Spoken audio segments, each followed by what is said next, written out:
You're listening to Raising Anchor, a Rhode Island FC podcast. We're glad you're here.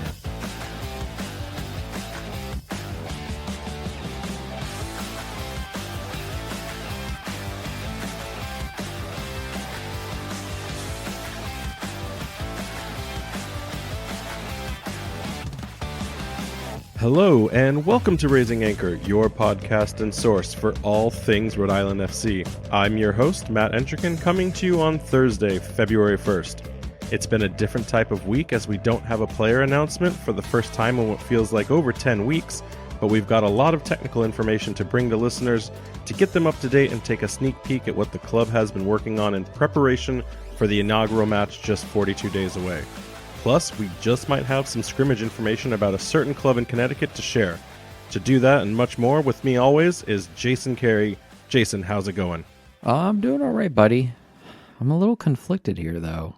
Conflicted, and we're only 30 seconds in? Yeah, this Lindsay Horan lady.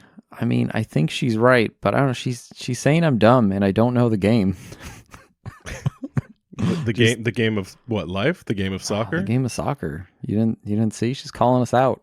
You're talking about one of the U.S. women's national team captains? Yeah, an article came out earlier today. She's saying American fans are dumb. They don't know the game. She called, all of us dumb, because you said I thought she called you dumb. I mean, I am American, I think. I mean, I'll raise my hand. I'm dumb, too. So, maybe it was a direct conversation. What did I didn't catch all of the article. I think I saw a snippet on one of the subreddits. What was the context behind calling America dumb? Which I don't disagree with necessarily. But American fans. Oh, specifically. I thought this was. Yeah, she's calling us soccer fans, saying we're dumb. We don't know the game. I know offsides. She's not wrong. I think a lot of America understands offsides now after Ted Lasso. Yes and no. That's why I'm a little conflicted. Like, on one hand, I've met a lot of, maybe they're just new soccer fans. We love to have really bad takes. And, I've been there. We get excited. Pulisic is the greatest player ever in the world. American Messi, right? Yeah. Yeah, we've got the American Messi. So is it dumb from an ignorance of understanding the complexities of this? I don't know where she came from this. Because, I think of what you just said, and in the future to come, we're going to speculate, we're going to hypothecate, we're going to make really bad hot takes about the game and about the outcomes. So are we pre-calling our dumbness? And isn't this why we started the podcast? So we can tell everyone our dumb takes? we can drown out the smarter takes and just give out the hot dumb takes? But don't you as a soccer player, wouldn't you want more people to get into the game and to call all of your fans dumb that they don't know the game? I don't know. Maybe not a smart thing to do. I mean, so I did read parts. It was the one in The Athletic, right? Yeah. Yeah. So I did read parts of that in between some work today.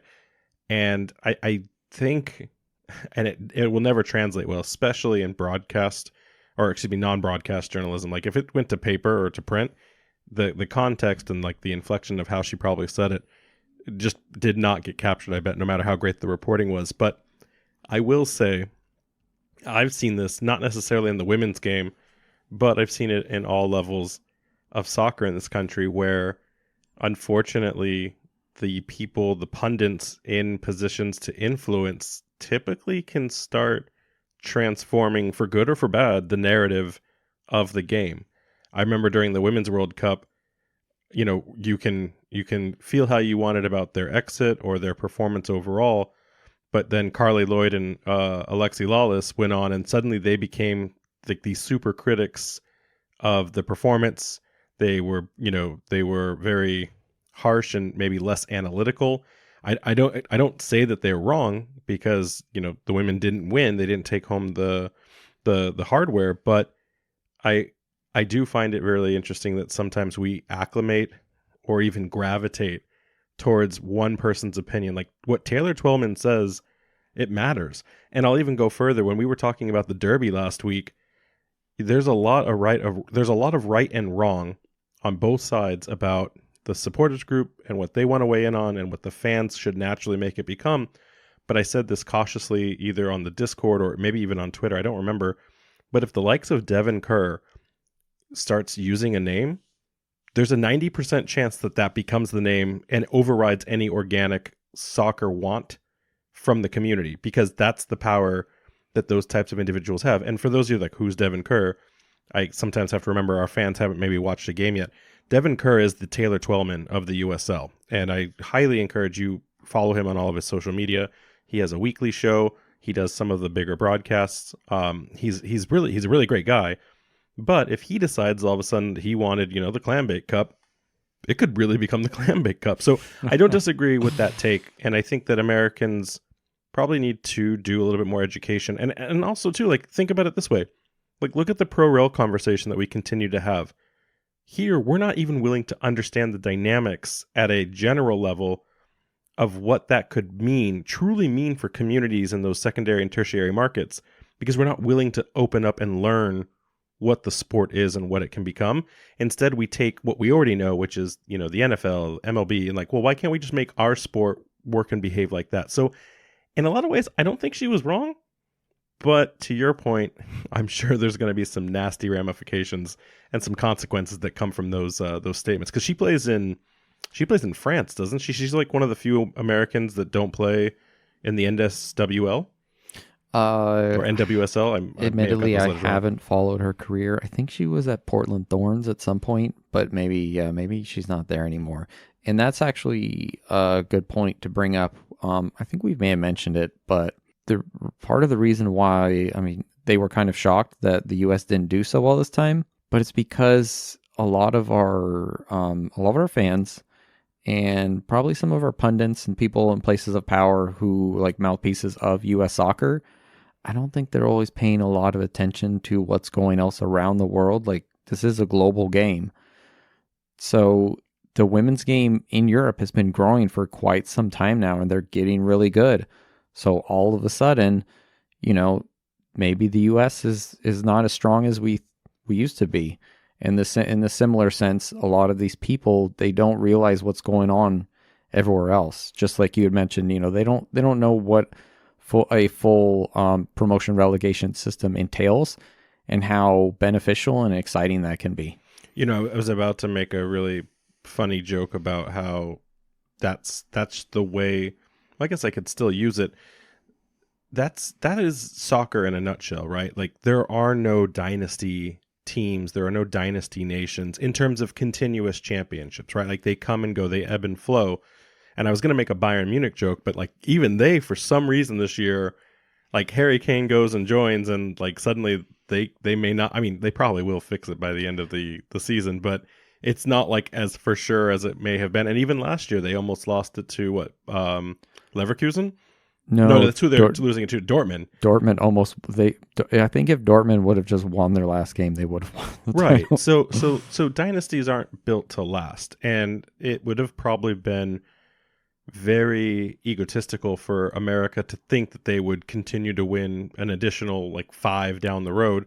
So I agree with you that they probably weren't looking in their rearview mirror to understand what was coming up on their left lane, so to speak. But at the same time, the game, you have to face that downturn era, that downturn generation to try to revamp the system. Like, otherwise you stop improving, right? Like, if you think you're the best and you have no competition, what does that do to your psyche as in anything, like beyond sports, right? Like, you just, you rest on your laurels, you get comfortable, and then you get caught unaware and you find out, right? Like, I look at the men's national team and they call that generation between 20, like the rookies of 2012 through 2018, they call it the lost generation because they didn't get the minutes, they didn't get the reps, and they just fell off. So I'm not surprised. Like, if the women's team doesn't do well over the next 2 World Cups, and it's a cycle where they need to kind of look back and reconstruct or re-engineer at the youth level, which I'm really excited by the way to talk about some of the youth learnings we had tonight from the club.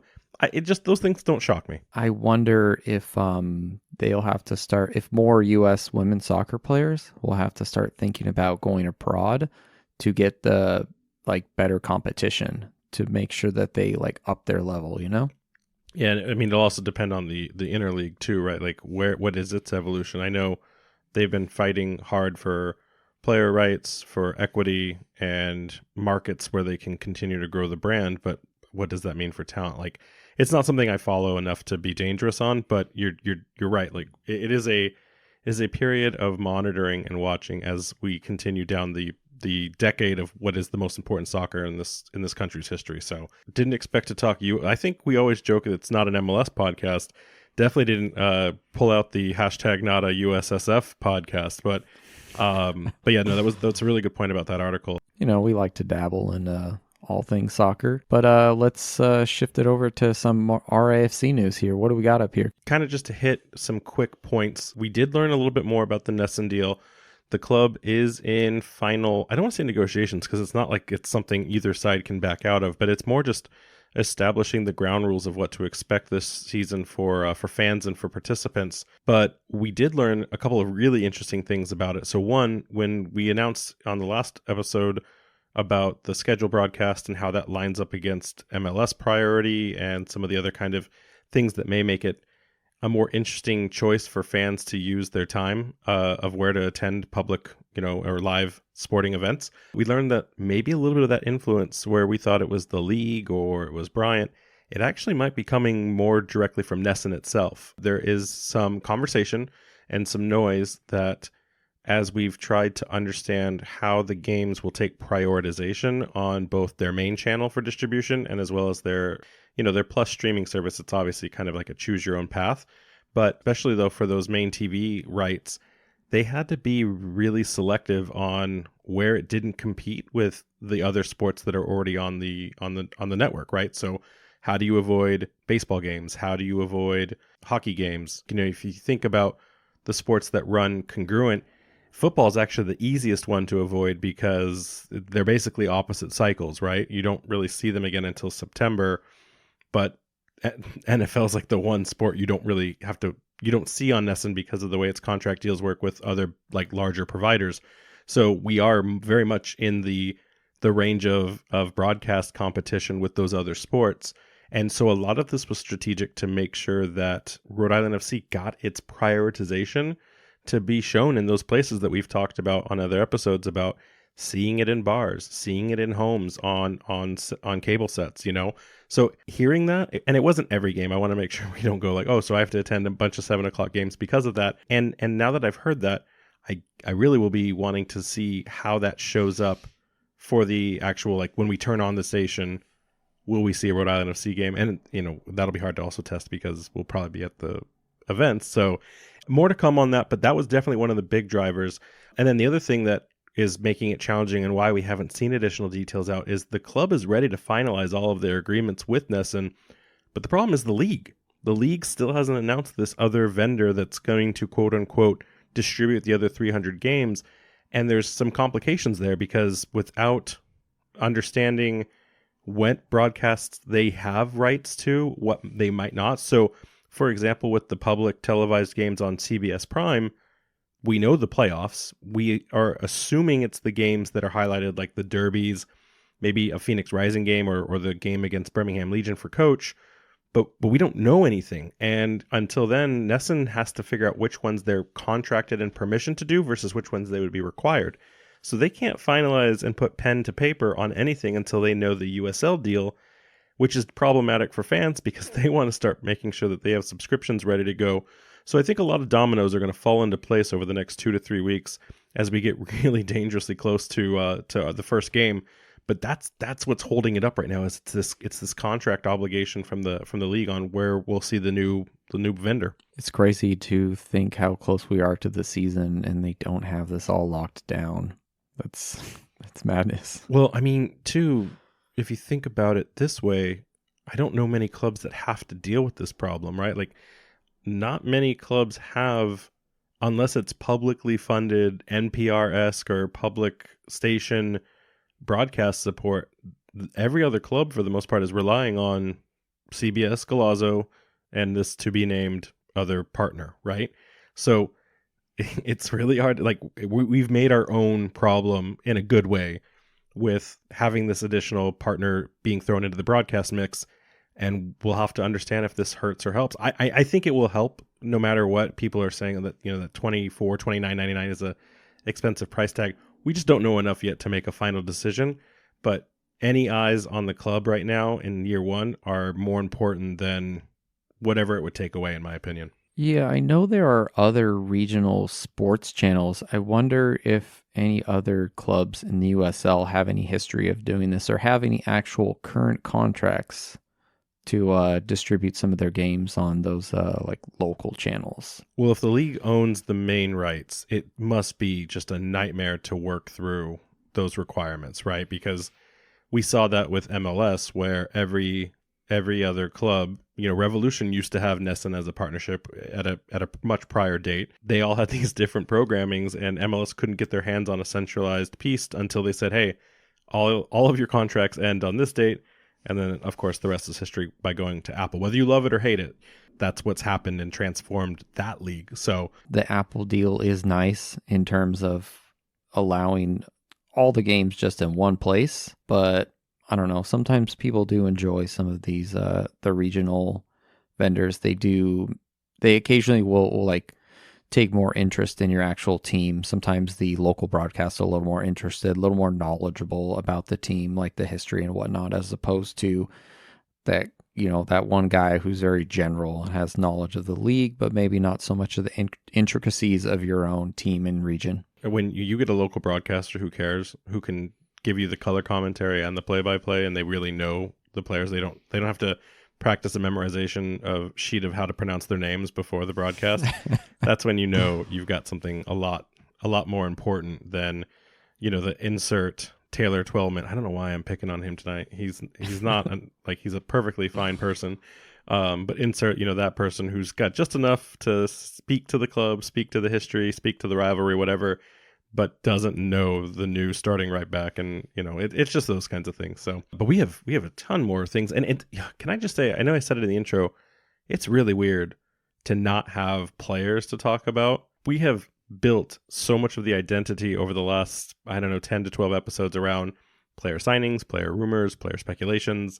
And, we know there's a couple more coming, but we are in no position yet to even start to share that. And so it's just really weird to not talk about players on an episode with you. It is crazy to think that some of our early episodes, we had little to nothing to go on, and we would just talk for almost like 2 hours. Someone on Twitter said the nicest thing about us.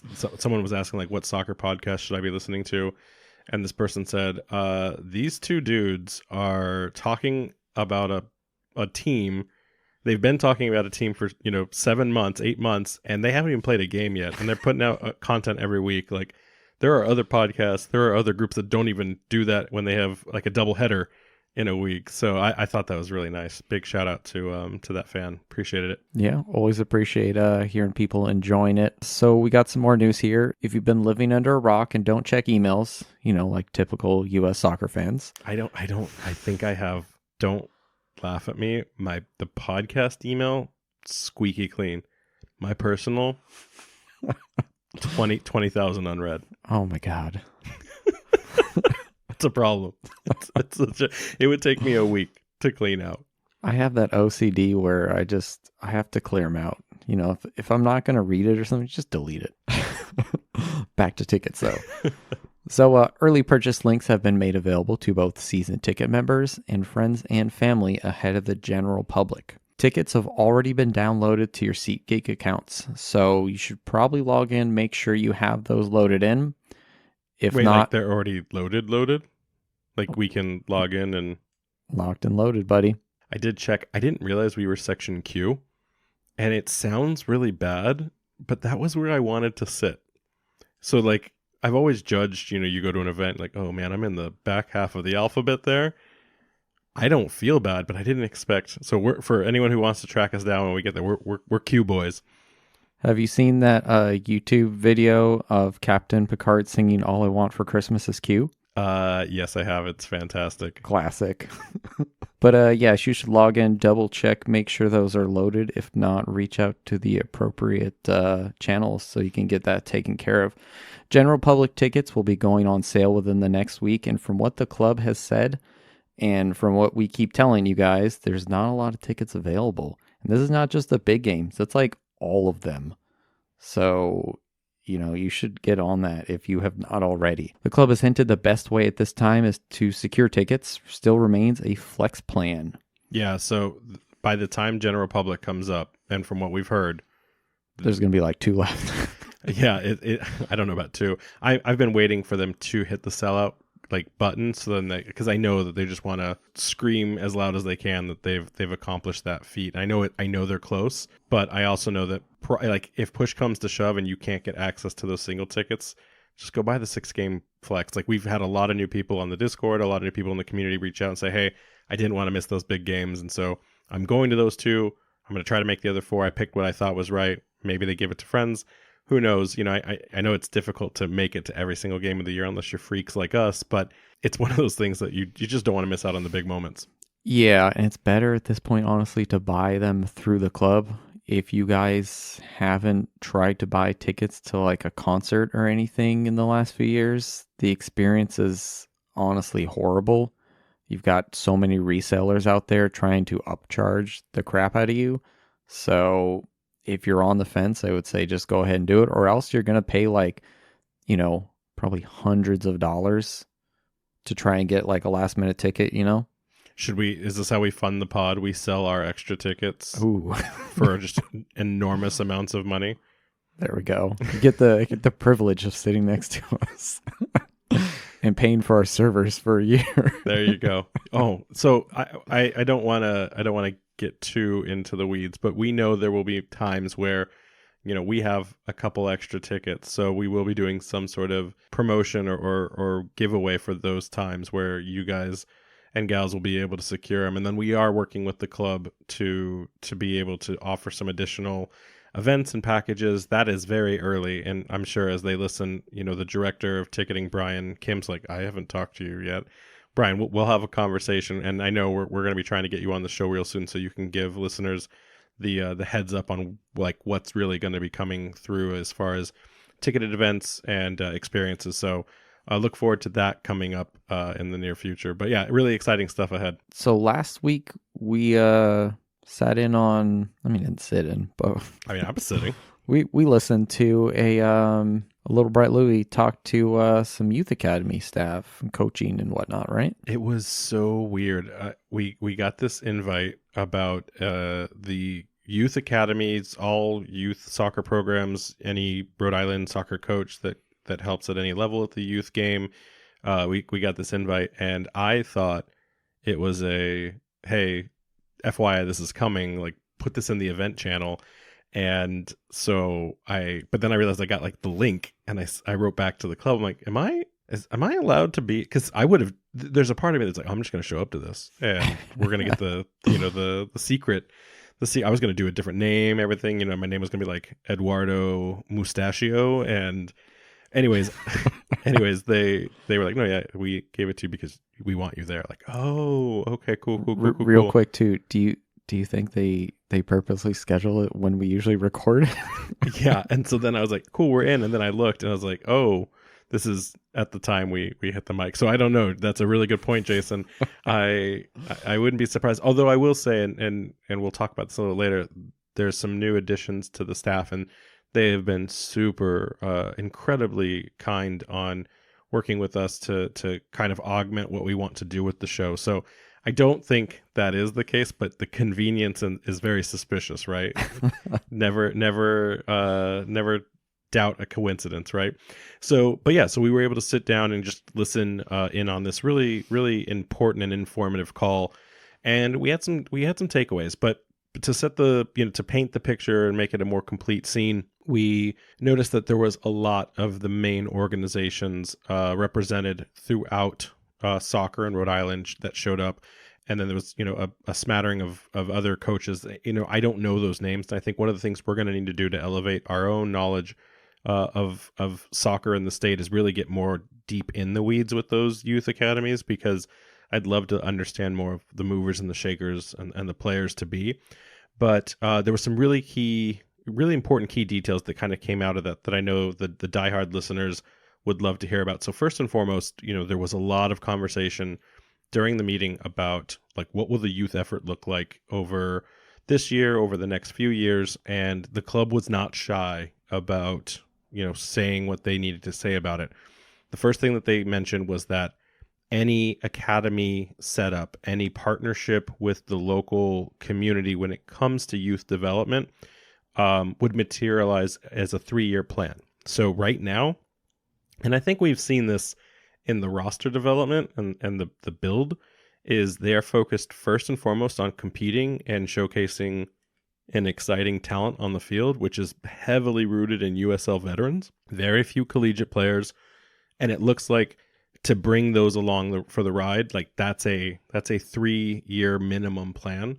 And Brett, Louie, and Coach Kano were very adamant that anything that does materialize in this space will be in heavy conjunction with the USL Academy standards and their programming.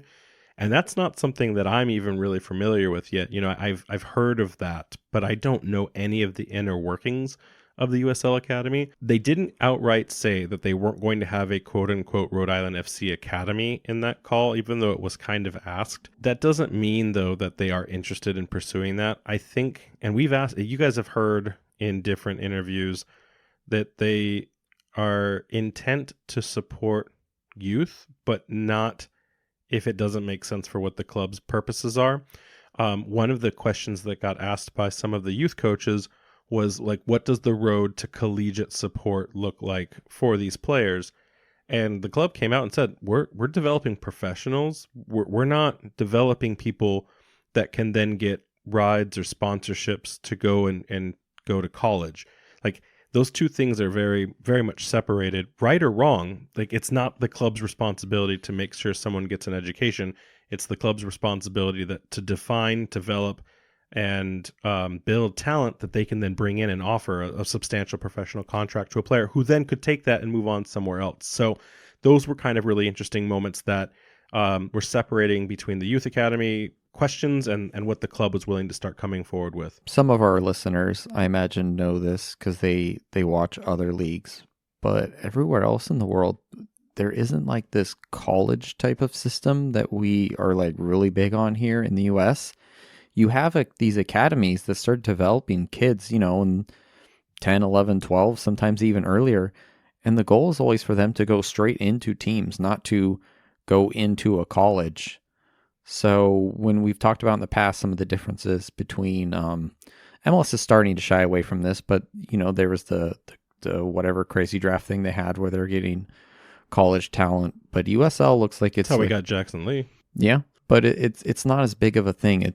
It's starting to transition more to the European style where you have these academies, and the idea is, no, if you're ready, you just go straight into the team. You don't go to college if that's not what's in the cards for you. Right. And I think too, you have to understand, we don't have the pockets that MLS has. So if MLS is bringing someone along for the ride and they're, it's such a weird thing too, but like I look at youth as U17 and under. I know that's not how the game is played. And I know we've seen MLS Next Pro teams have 28-year-olds on the club. But when I think about like the responsibilities, it's like grow this young boy into a man, demonstrate that he has the capabilities to play at the professional level, even if it's Division II or it's an early level, and then see where they can help his professional career grow. If he has those skill sets, decides that he can't get involved in a senior team somewhere or get the minutes to be a contender for a long professional career at 17, 18, take that skill set. And I'm sure every Division I college, all the way through D3 schools would want someone like that in some sort of partial scholarship. Again, we're now talking completely in the realm of things we're not prepared to or know confidently. But I just thought it was an interesting piece that the club is club first. They'll do everything they can to support any players that are local to build, but it was a really fascinating conversation. It's interesting to see what their kind of goals are. And especially they talked about they're not 100% sure if they're really going to have an academy. So it makes sense for them to get involved in the local teams. And then I imagine, take stock in a few years and see where they're at. If they do need to invest more into like their own development as opposed to partnering with like local teams. And that was the other segment to it. Like, to be really clear, they are investing heavily in the youth programs, whether that's in the way of having kids and young players come to the club to be a part of special events for themselves, to help mentor. Like it's not, we only want your best of best and we're not putting an academy together, so bye. It's just that there's the brick and mortar aspect of an academy. It's just not on the horizon just yet. And seeing that they're still completely invested in the talent. And again, for those of you that know Michael Parker's story, like that's his success story. He as an owner is not going to not pursue some capacity of investing in these youths. It's really difficult to kind of explain more, except for the fact that the club knows what they want. They were very polite and they were very firm on what they would and would not be doing in these first 3 years as they assess kind of the state of the club and seeing what that would look like. And again, if it does develop into anything in a more structured path, it will definitely be with the full effort and support of the USL Academy. But to move on, the tidbits that I want to jump into, because it was fascinating to hear all of the coaching staff kind of share these things, was Kano let two things out that I thought were very, very impactful for the benefit of the club itself and the season ahead. One is, when he was trying to explain what he brings to the club, and he was very humble in it, he also mentioned the staff and the many different walks of life that his entire staff comes from, some hyper local, some not so much. But what I didn't realize is he went on an interesting piece of dialogue about Coach Spratt, which is the goalkeeper coach, and said that a lot of USL clubs don't actually have goalkeeper coaches, whether due to budget constraints or because they choose to invest those resources differently. That's not a common thing.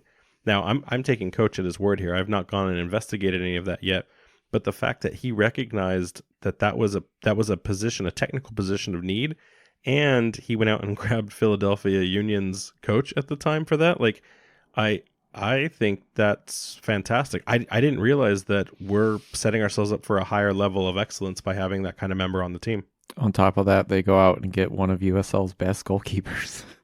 Yeah, I mean, we joke about it, but I think we said it early in these recordings.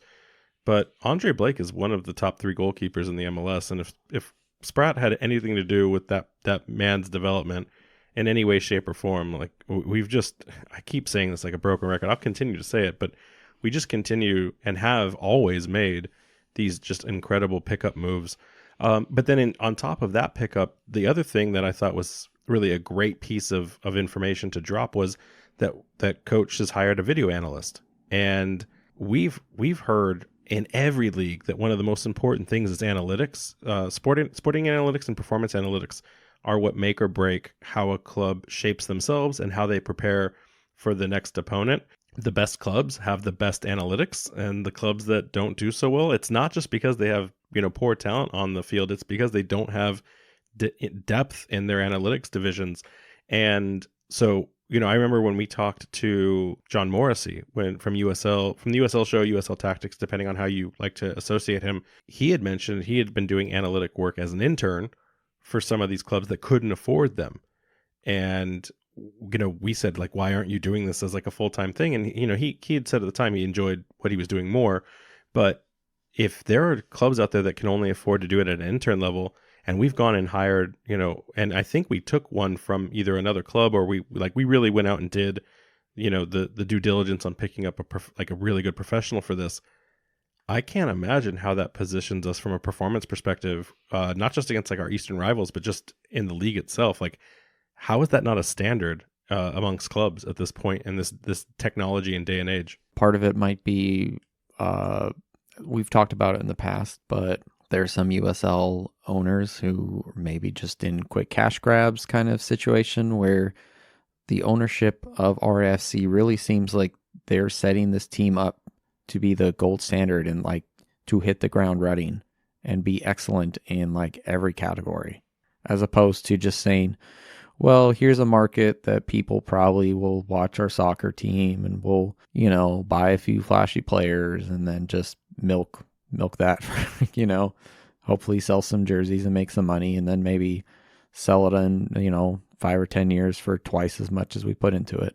People have told me that owners of sporting franchises need to compare them to the ownership of a boat. Your 2 happiest days, especially when it comes to money, are the day you buy it and the day you sell it. because until you sell your sporting club, it's worth nothing. It's just a loss line. And then you sell it off for whatever its evaluation is, and that's where you recoup your dollars. But to wrap things up on the youth side, so it was really productive conversation. Brian Kim, who we mentioned earlier, came on and kind of talked through what the ticketing strategy would be to host large scale events for having kids come out. Like, what would it look like for them to play during halftime? A whole bunch of different stuff. So that was really exciting. I can't wait to see how that materializes outside of the youth programs, in case that's like if a parent just wants their kids to show up. We kind of touched base on that with the RIFC Kids Club, which I didn't say it at the time, didn't even realize it until I saw the social post for it. Did you see how it said terrific?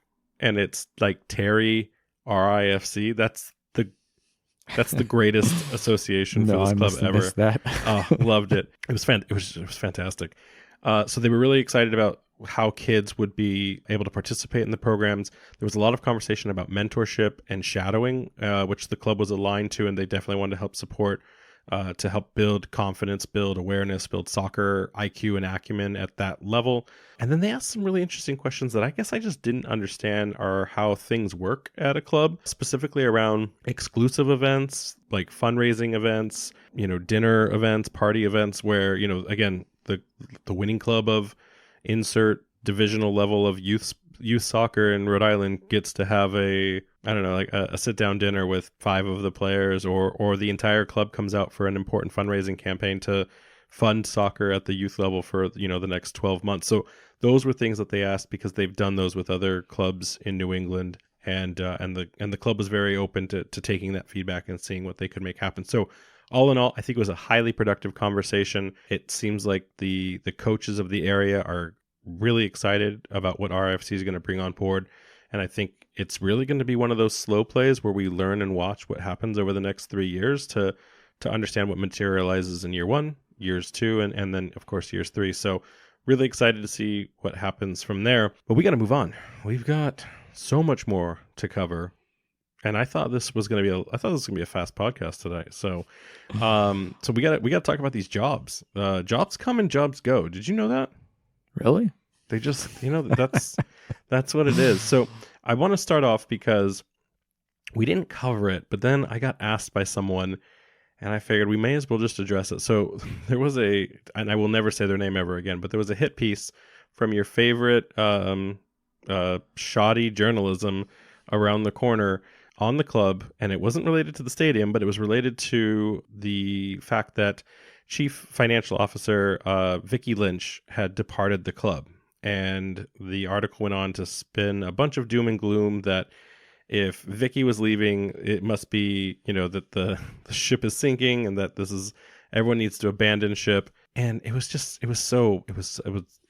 went to school for journalism, and it was one of the most poorly constructed articles I've ever seen. They accused it because Vicky didn't say thank you to the ownership group.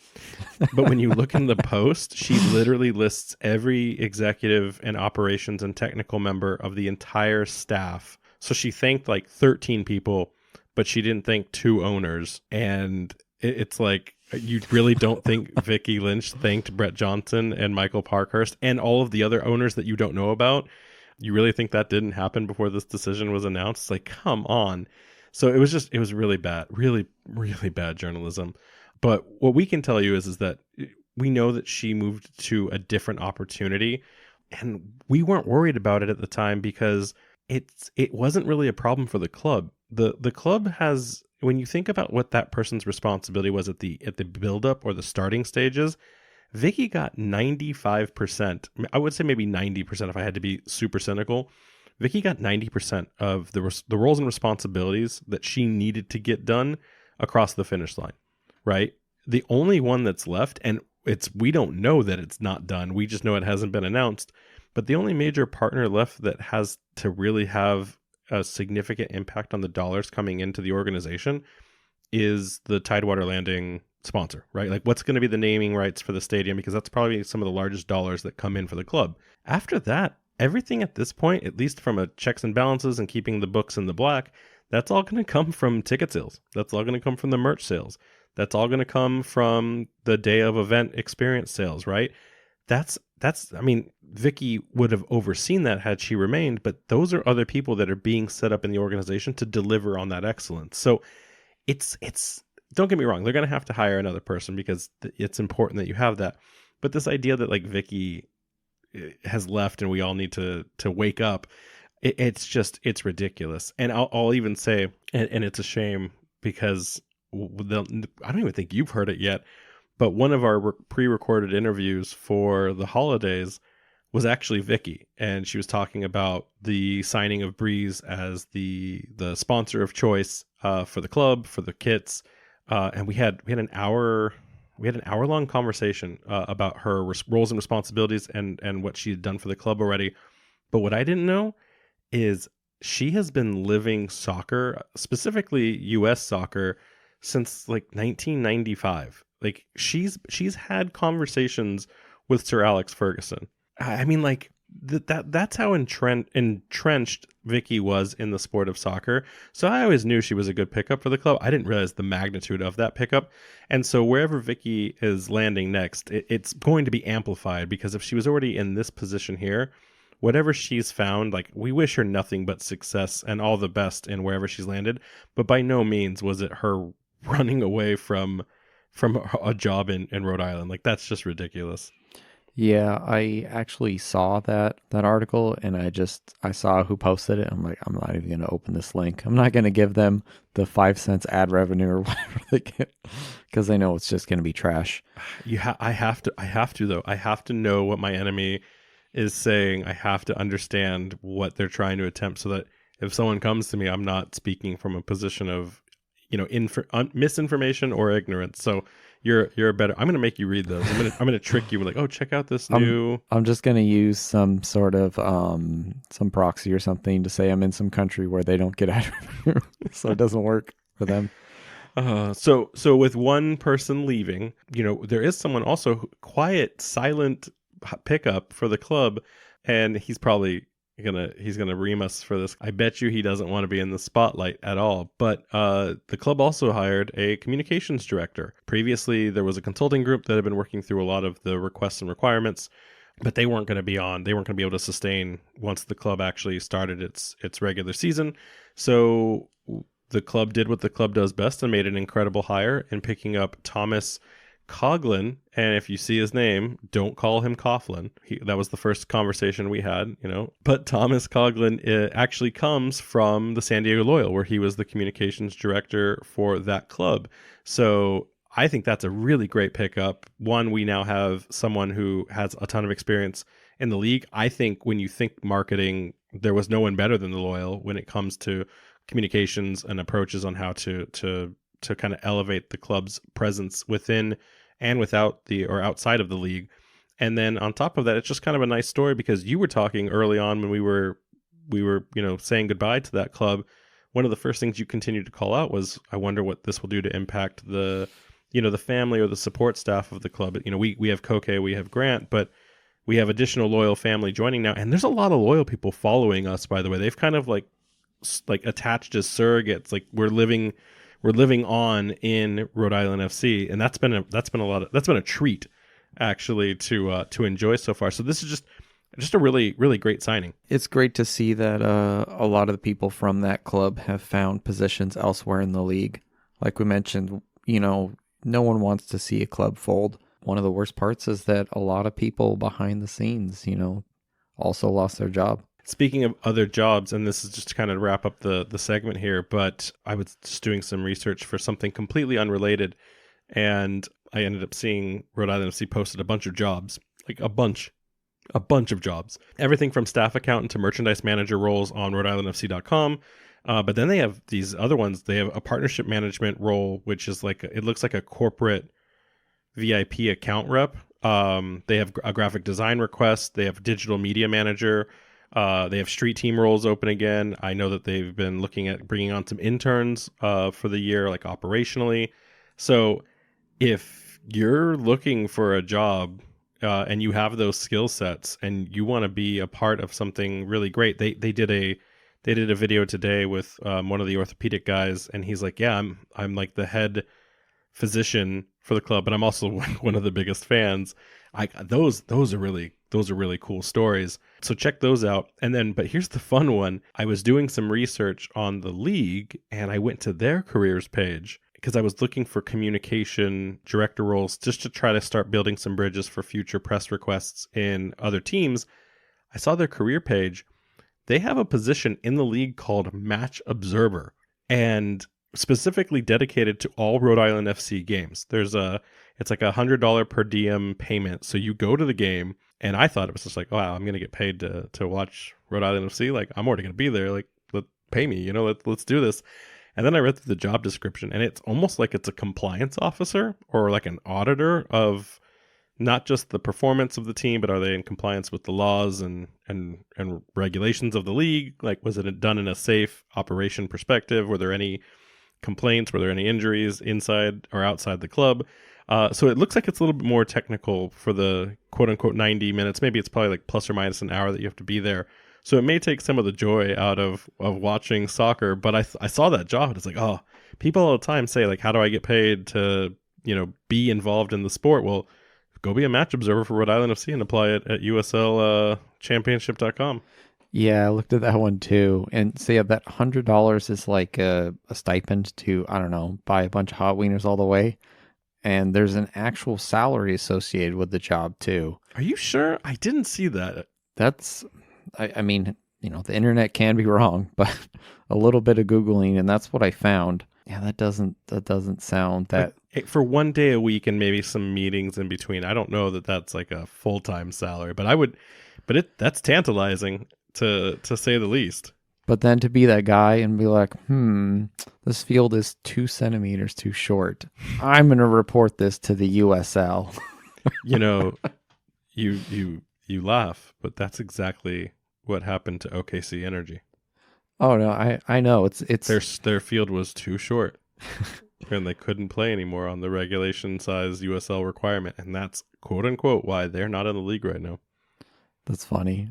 I mean, have you seen NYCFC's field? the postage stamp? Their new field is coming along nicely, though. They're building it right next to the Mets Stadium. Yeah, but that's one of those jobs that's important, and I'm glad someone does it. But the more you read it, yeah, you look at that, and you're like, this is not fun. They'd take all of the joy out of, the game. I'm going to give you a story time. I was looking for a side hustle before I got addicted to podcasting, and I almost picked up a job with IMG Arena, which does all of the data analytics for a lot of sports betting platforms.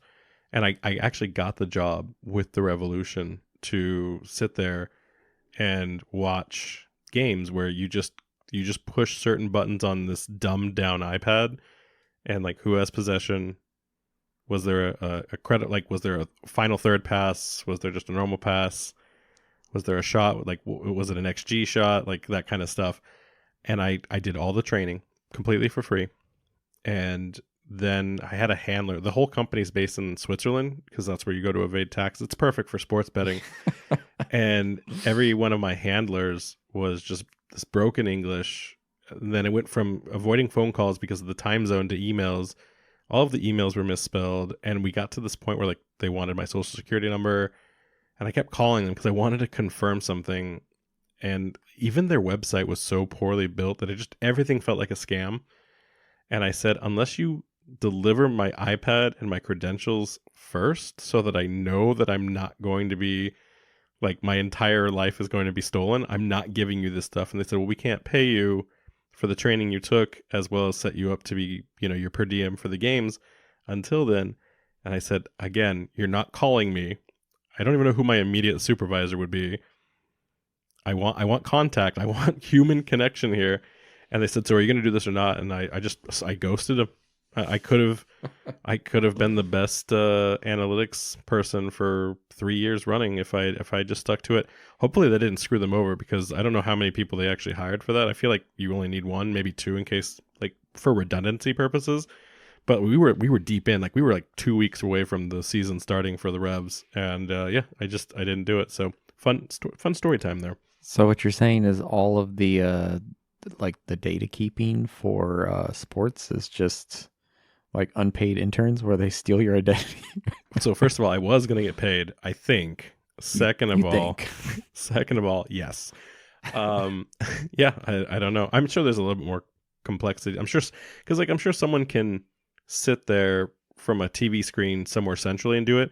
The reason that they said in the training that you had to be there was because if there was a power outage or some sort of situation where any broadcast was broken or like interrupted or anything like that, someone was on site completing, because that's where money starts shifting hands, right? Like I made a sports bet that, the Revolution would have 56% possession for the game, and like suddenly I didn't hit the right button 3 times and it's like, it's only 53, sorry. So yeah. And speaking of sports betting, listeners, this is my first request. We haven't requested anything except for subscribing, which by the way, people have been rating us, so thank you for that. Nice. But I need to understand how I can make a bet that Rhode Island FC gets the treble. I don't know how to make this bet happen yet. I don't know if I have to go to like Twin River, if I need to find like some really shady Turkish online betting site. Like, someone walk me through it.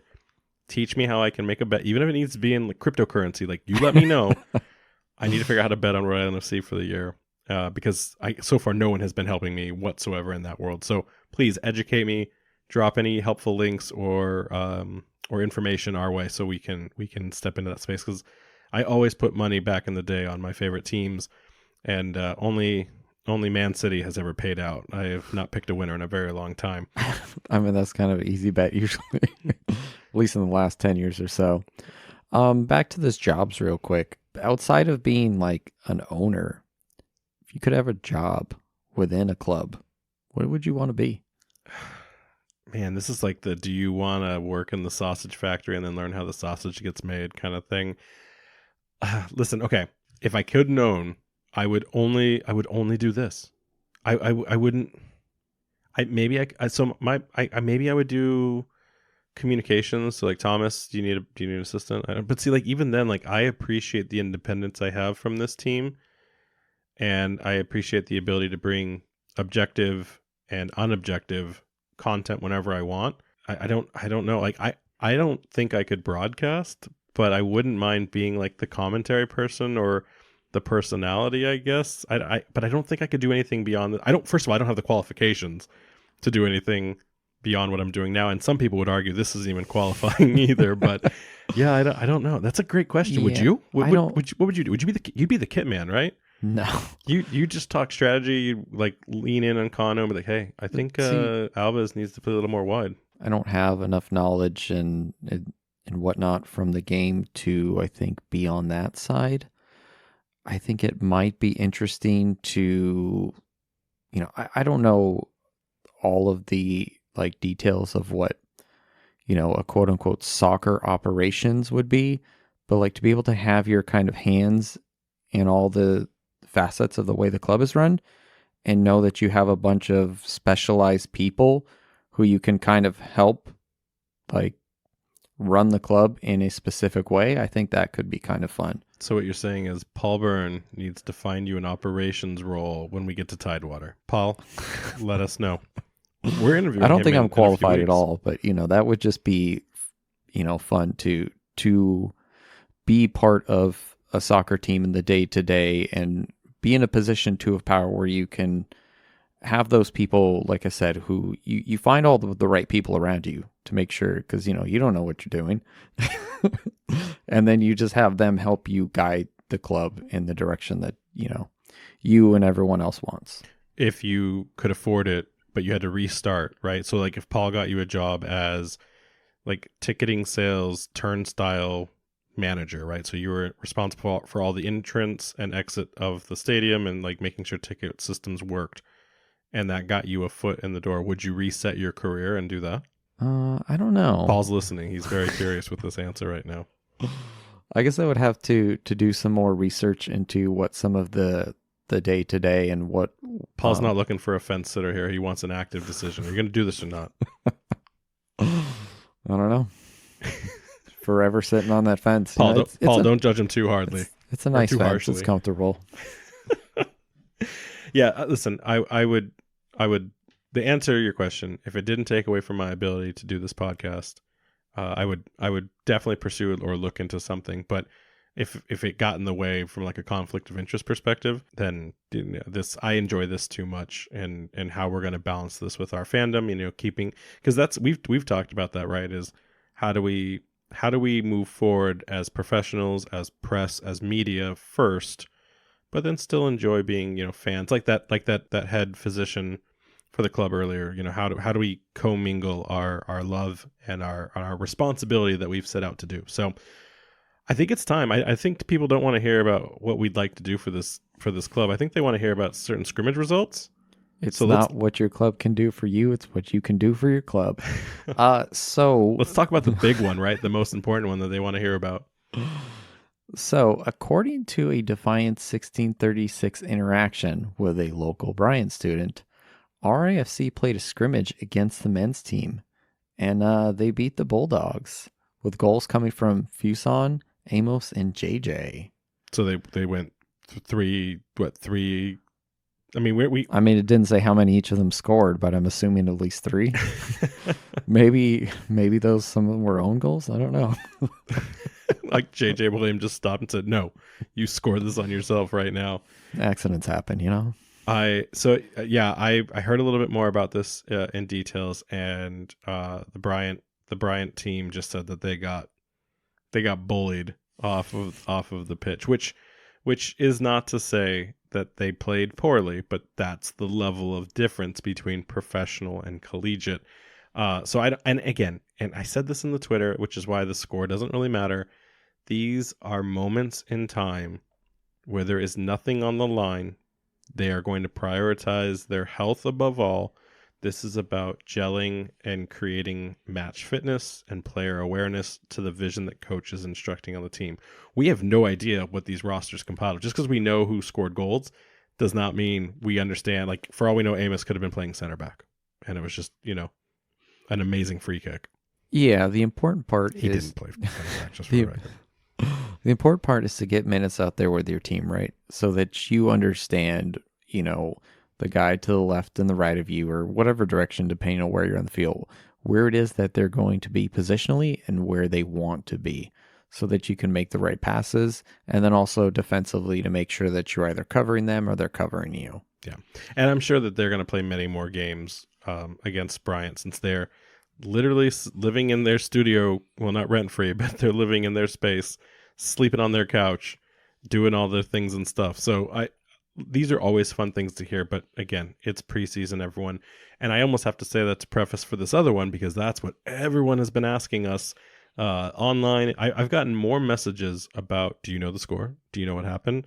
For an alleged game, because I don't even think either club has come out and said that there's been a scrimmage, even though we have seen pictures that would contradict that.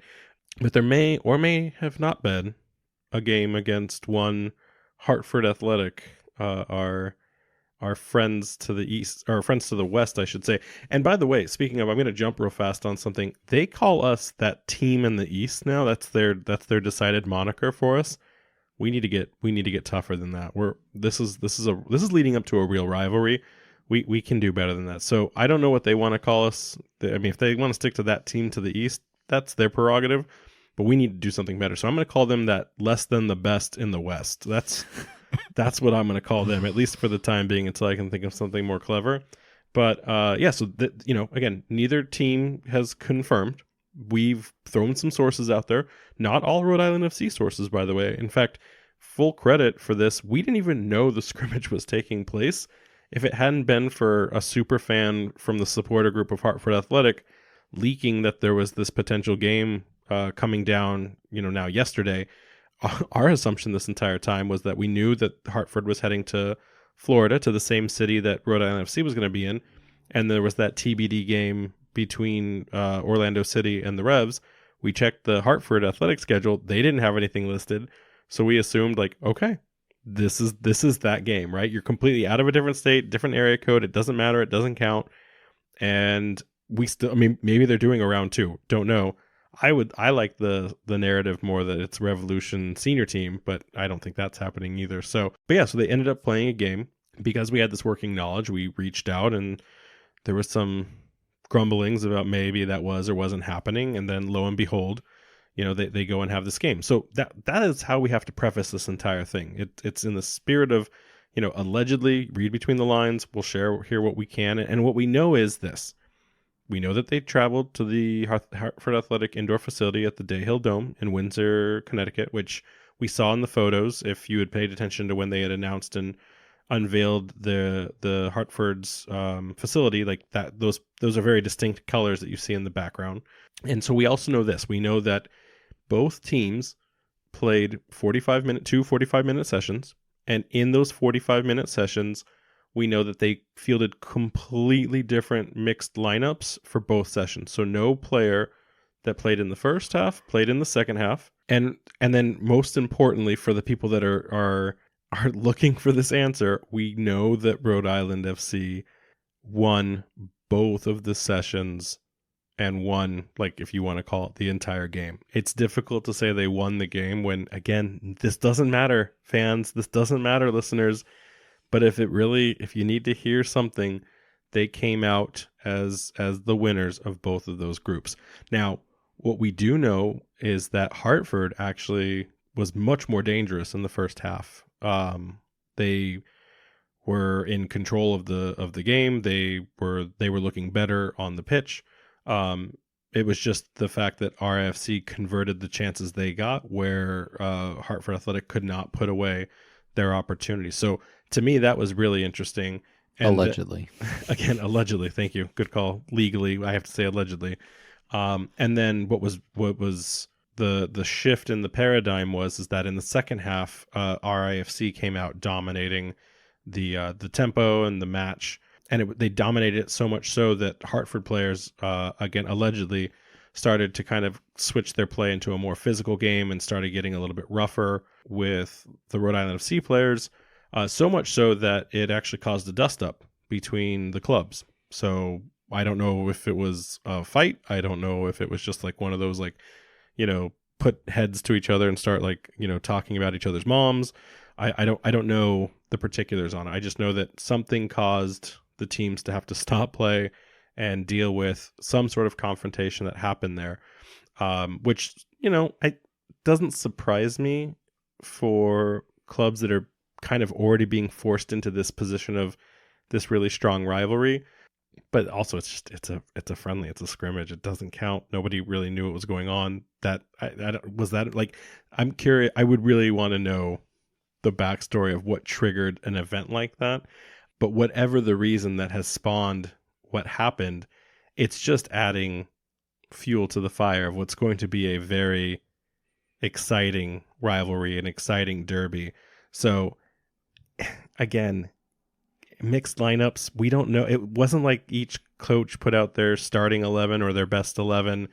They mixed it up. Who knows? Like, if I was going there in like an Art of War kind of thing, I would put up the least likely lineup that my opposing coach would ever see, right?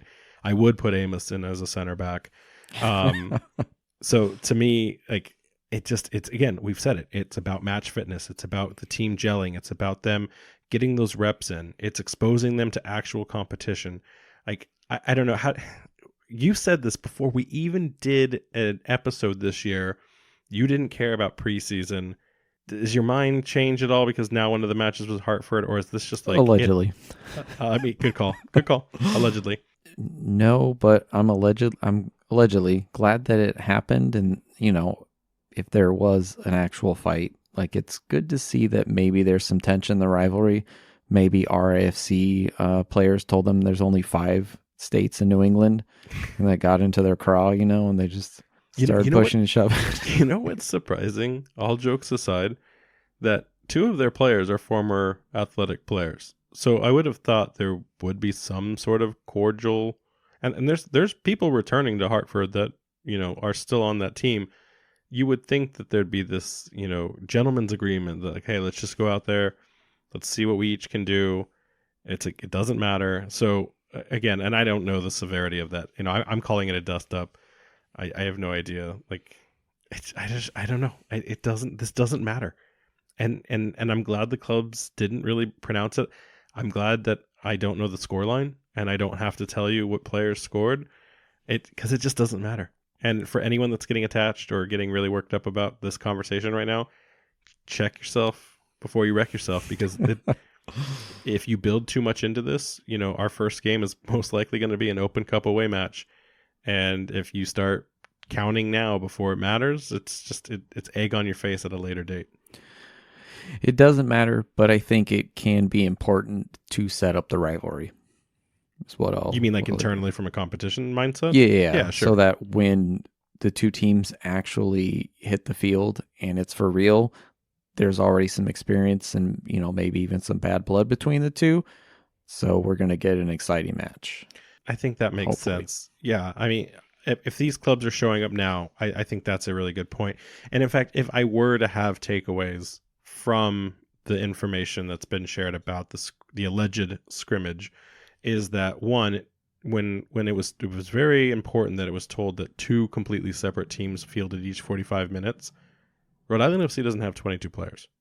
So to do 2 11s means they brought some of the collegiate talent along with them. So there still are trialists that are actively trying to secure roles. I mean, I'm still a Lucas Burns fanboy at this point. I think he'll still sign it makes sense if we need a third keeper.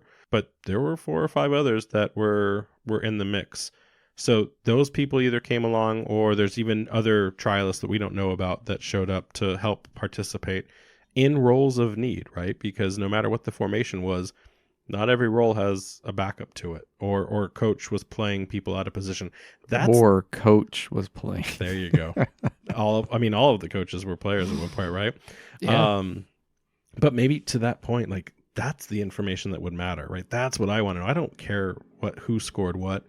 I don't care about who won or not.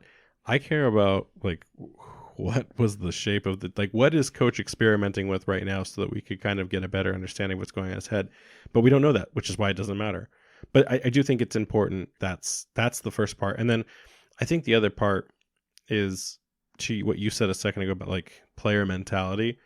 If there was this frustration on Hartford's side, I do think it gives, like, a psychological advantage to the club. It doesn't do anything for the fans, right? Like, that doesn't mean anything now. But I do think that it will at least give some sort of, we'll see you guys again soon edge on both sides of the club. Like, they're going to show up more prepared, more diligent in how they're going to attack a club like Hartford than maybe how they show up for Monterey Bay, right? Not to say they're not professionals and that they're not going to play to the level they need to, but those seeds have now been planted to where stakes are going to be put in place. Matters will come to fruition down the road. So I think if that's something that you want to take away, more than a scoreline, more than an outcome, it's that these two teams have met, and as a result, we will see some interesting fireworks come through 2 to 3, opportunities this season. But anything else that you thought from a scrimmage standpoint? No, we're just going off information about an alleged game. So, like I said, I'm glad to hear that there was some scuffles. So there's some tension between the teams. Rivalries can be some of the best parts of soccer, right? So if there's already some tense kind of feelings between the two teams, this could turn into a heated rivalry. I mean, hopefully we can be one of the most entertaining rivalries in the league. That would be awesome. Yeah, and it helps both clubs. Even the loser of the club, it just, like, fires them up for the next appearance, right? So as much as I would say I don't care about these scrimmages and preseasons, the ones that I'm looking forward to more are actually the Orlando City game, because it's more of a calibration against Division 1. Again, it doesn't matter, right? We don't know what team gets fielded in the day, but it's just, and I think Connor said it the best, like, to punch, quote unquote, up to that level and show someone, like, yeah, we're just as good as you. Stop looking down, like we're your equals. Yeah, I think that's an exciting narrative. And then I like the idea of the Revolution too. I mean, they're a lot closer to build a bridge when it comes to geography, and we will always have that Revs, not spotlight, but shadow in the back of people's minds. So, like, knowing how we line up, again, it doesn't matter because it's not a real competition, but that's the ones that matter more. We won't get to play those clubs in season like we do with Hartford. So all of that being said, I hope people don't take what we've shared tonight as a, like, let's rile up the fan base. We're only sharing it because it's going to get out. We didn't find it through immediate sources. We did have some things confirmed by the club so that we didn't speak, incorrectly or without fact, but alleged fact. Allegedly. Yeah.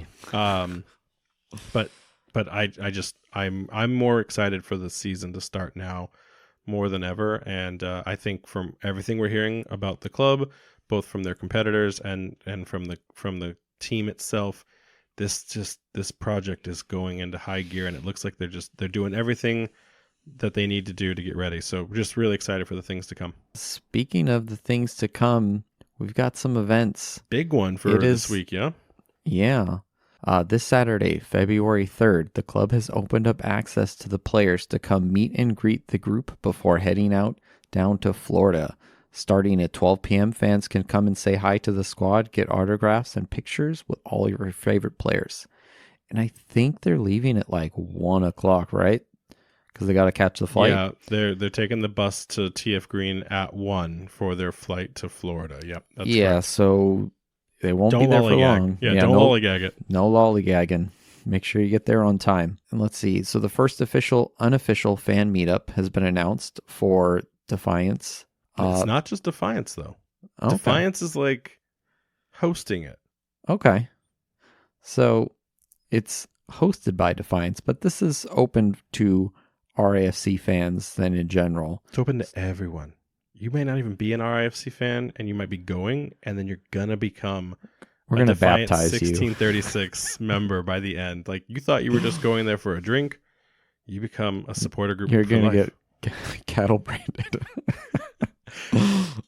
Oh man, don't give that group any ideas. Yeah, don't give those crazy guys ideas. Anyway, so they're going to meet up at the Guild on March 2nd. Currently a to be determined time. We will let you guys know when we figure out exactly what the time is. If you like to come hang out, meet other fans of the club, get to know more about the supporters group, or just enjoy a brew on a Saturday and talk soccer with some guys and gals, that's the place you're going to want to be. Bermuda broadcasts for the preseason are not looking great at this moment. If they do provide any updates on that, we will let you know. Tentatively mark your calendars for the 24th and 27th of February, though, for those. Yeah, I started a conversation with the Bermuda FA, and they started good, and then I kept asking questions, and it was, we'll get back to you, and now it's been radio silent. So I tried to talk back to the club and say, hey, like, what, have you heard anything? And they said it's completely in Bermuda's hands. So we're either probably going to get this very last minute, so brace yourselves, or we won't get it at all. But so just be prepared for that. And we still may have to wait for our first actual game to be able to be seen for the inaugural. So maybe like 5 minutes before, some guy's going to live stream it on Apple phone or something. You see it like 65 minutes in, the hands just getting shaky because he's been holding it perfectly still for the entire game. So we're going to have to mail a tripod to Bermuda.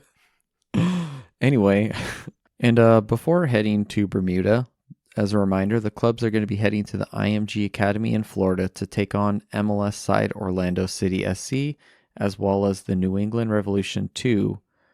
It's some additional scrimmages before concluding their preseason lineup with New England Revs 2 again, and finally Providence College.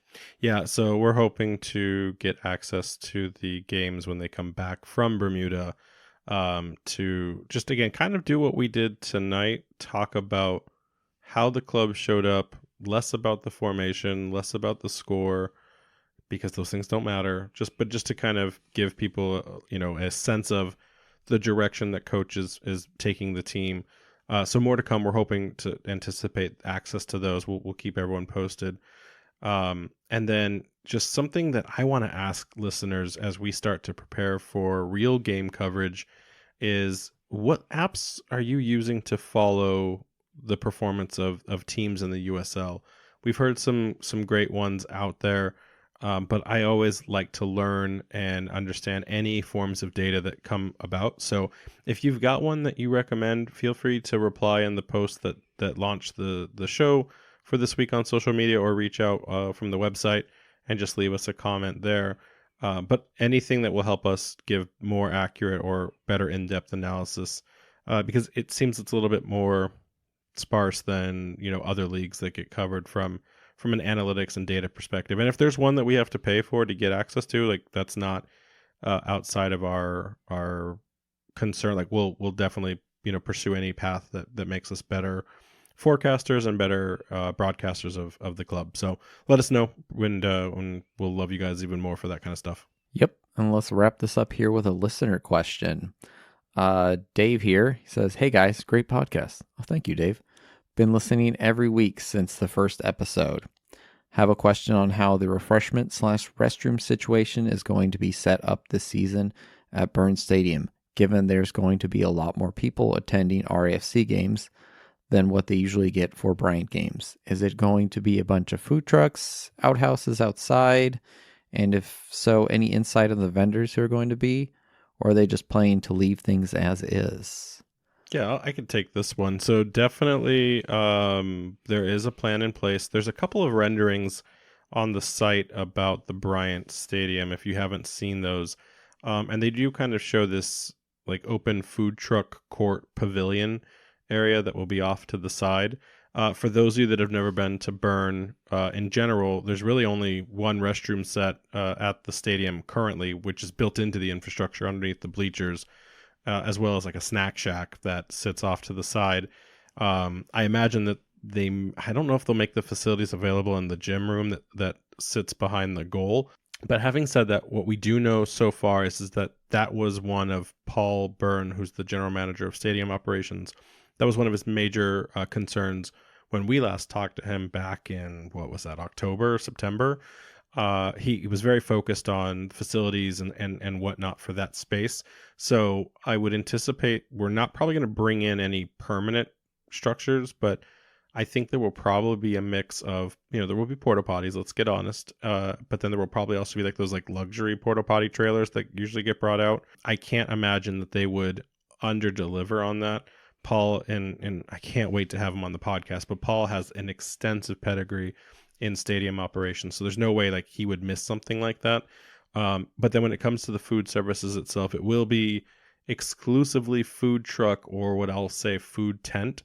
We'll get more particulars when we get the interview with him, but there's only one little snack shack that throws out hot dogs and like pretzels out of it. And I don't even know if we'll use that because I don't know how that serves the infrastructure. And then I imagine there's going to be beer carts. I saw there's this like party event thing. I had seen it in the earliest renderings, but they have it kind of finalized now. There's this whole party package area that has like a dedicated beer cart and cocktail cart, and you bring it for like 30 people. Like you have to have 30 people to attend it. It's not you show up and hang out with people. It's your entire space to have. And then in speaking with that, I did see a social post recently where there's a mixology school in the state that it has been selected for contracting all of the alcohol and beverage serving for the stadium, both at Bryant and then the Tidewater event. So that's already been set up. So that stuff they'll be putting that in place, guaranteed. And if you're asking that question specifically around, like, do you have a favorite food truck or do you know someone that's trying to get in? We do know there's a GM for food and beverage operations. We know who that contact is.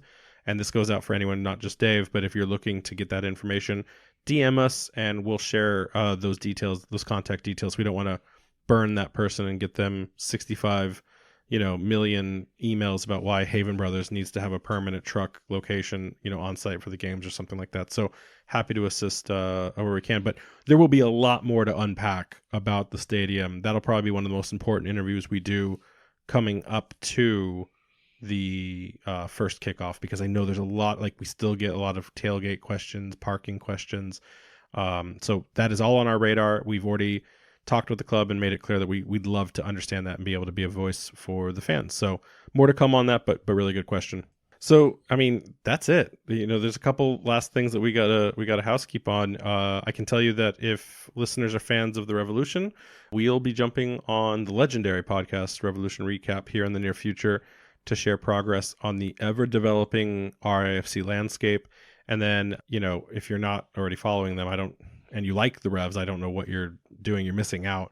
And then also we'll be on one of the USL all league shows called the USL Way next week. So If you want to hear us in more places than just here, feel free to tune into those when those episodes drop. All right, time to shut it down. You can follow us on Twitter, Threads, and TikTok at RAFC Podcast, Instagram at Raising Anchor, and we have one of those websites, www.raisinganchorpodcast.com. Remember when we thought this was only going to be like a 45-minute episode? I mean, the ability for us to talk and talk and talk it's nonstop. Can't stop, won't stop. Anchors up. Anchors up.